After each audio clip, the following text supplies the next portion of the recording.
Hi everyone, I'm Caitlin. I'm the Client Relationship Manager at MoWorks. Today I'm chatting with Luke from Airly. We're working with Airly to develop their app and brand. Thanks for joining me today, Luke. Would you like to tell us a little bit about yourself and what you're doing at the moment? Yeah, sure. I guess Airly as a company has a core goal of making private aviation more accessible and more affordable. Treat it like merging the perks of private, so it's faster, it's far more comfortable, and there's a level of service that you just don't get with the airlines anymore.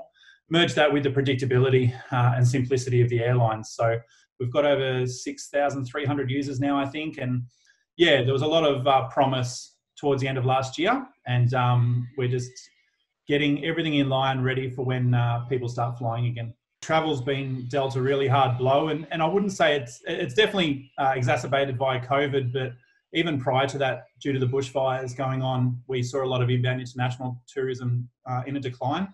Yeah. Normally we're flying a lot of Chinese tourists around from about December, and obviously COVID started in January. So I think tourism as a whole has taken quite a hit since the bushfires started, and then COVID has absolutely obliterated the market for the moment. For us, it's been quite interesting. So once the airlines started shutting down and reducing frequencies, we were seeing quite a significant increase in inquiries, helping out a few high-profile teams and companies to try and get people back home. But across the globe, I mean, the US really got big.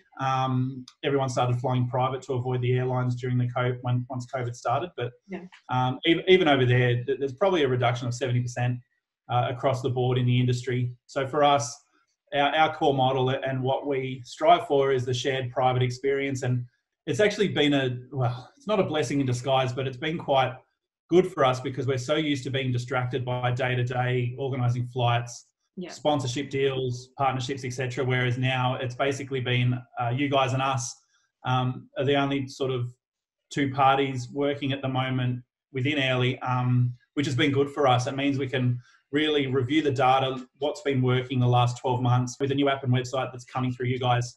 It really puts us in a good position to take the time to get it right and then launch on in once people start flying again. Can you predict, I guess once everything does go back to normal, can you predict how your industry will change once the pandemic ends? Really good question. So what I expect to see is an increase in usage of private.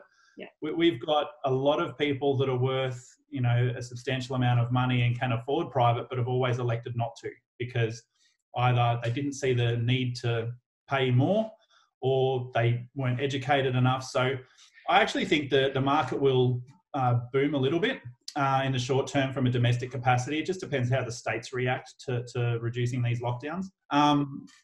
But for us especially, I think it provides a really unique opportunity because more people are going to avoid the airlines now. You've got one of the majors in voluntary administration.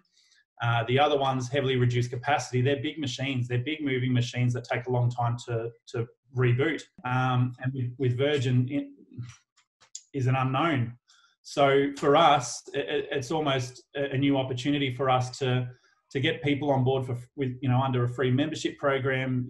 Perhaps for all the platinums out there, we bring them on for free, but we have the fleet available. We've got the back end in place. We could scale things up from tomorrow where the airlines are going to be slow to move. So for us, it's exciting. It's unknown because I think a lot more people will be looking for an alternative option that's far more reliable. Yeah. And I think we're still going to be quite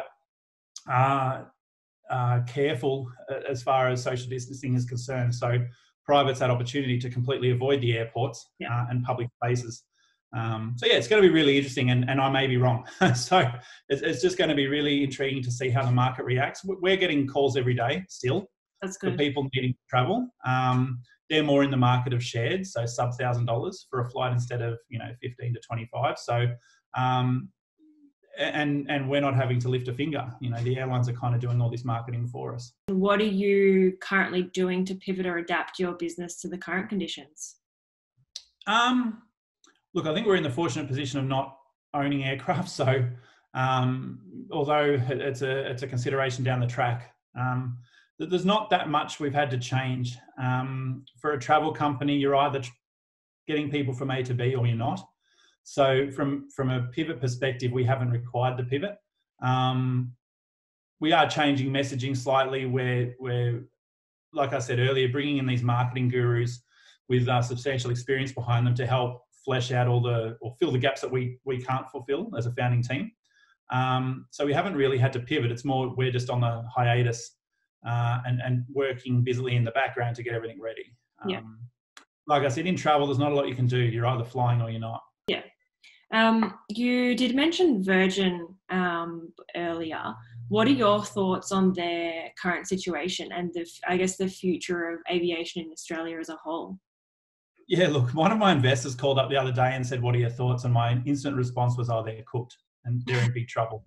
And that was kind of before they went into voluntary administration. So there's a lot of media back and forth, and you just don't know who to believe. Australia does need two airlines. There's no doubt about that. Virgin, in my mind, has been a pretty poorly run business for a long time. I think it's turned over made one profit in the last 10 to 11 years. It's just really unfortunate that they brought in someone who appears the goods, as in Paul Scurrah, the CEO. They brought in a really good leader and haven't had the opportunity to execute on that. Yeah. So, look, I do hope Virgin stays. I've got a lot of friends who are employed by Virgin. So, I definitely don't want to see them gone. And we do know that Qantas will absolutely twist the knife if they're the only one left.